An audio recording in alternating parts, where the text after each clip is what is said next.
the Justice Department has been saying something rather curious about the banks recently.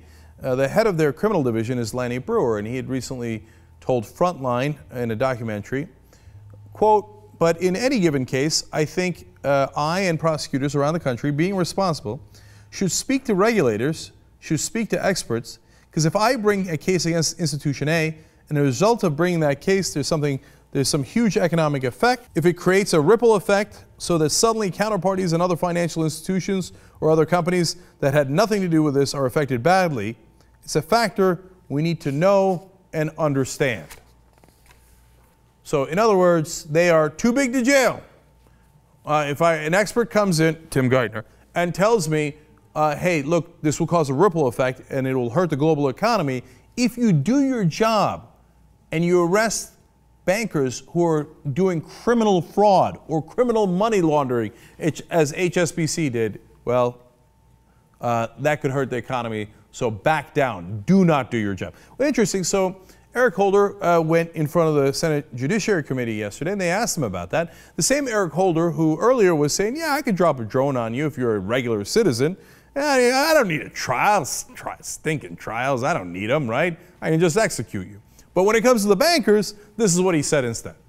I am concerned that the size of some of these institutions becomes so large that it does become difficult for us to prosecute them when we are hit with indications that if you do prosecute, if you do bring a criminal charge, it will have a negative impact on the national economy, perhaps even the world economy.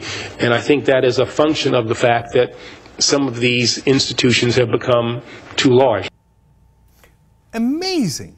In actual Senate testimony, he says, well, yeah, okay, they're too large, but what can we do? So it'll hurt the global economy, so we're not going to do our job. Get out of jail free card. Here you go. Use it anytime you like. Not only did we not prosecute you for past crimes, we're telling you right here in public, we're not going to prosecute you for future crimes. Have at it, hoss.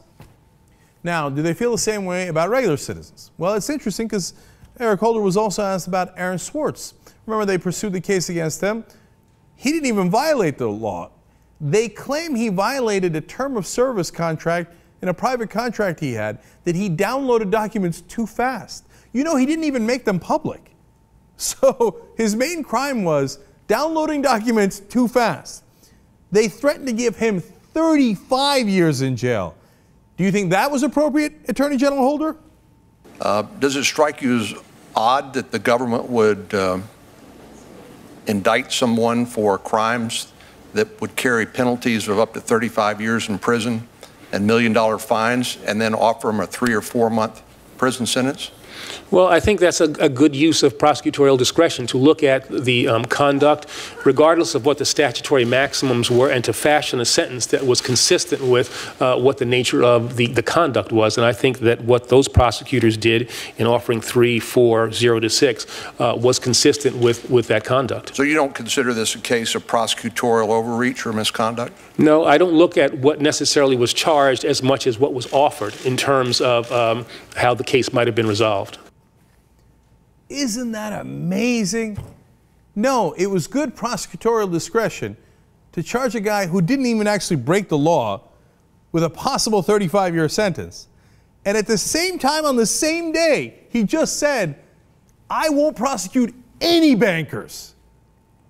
Remember, HSBC did money laundering for the Mexican drug cartels. They did money laundering for Al-Qaeda. You can do money laundering for Al-Qaeda as long as you're a top banker. You are free to go, and that is brilliant prosecutorial discretion. But if you're an average citizen and you download documents a little too fast and we call you a hacktivist, well, we can put you in jail for 35 years. Well, he says, well, we probably would have put him in for less. Well, are you not merciful? You see, that right there is a perfect microcosm of what's wrong with our justice system, because we don't have one. It's two totally different systems. No justice for us, and the bankers get whatever they want.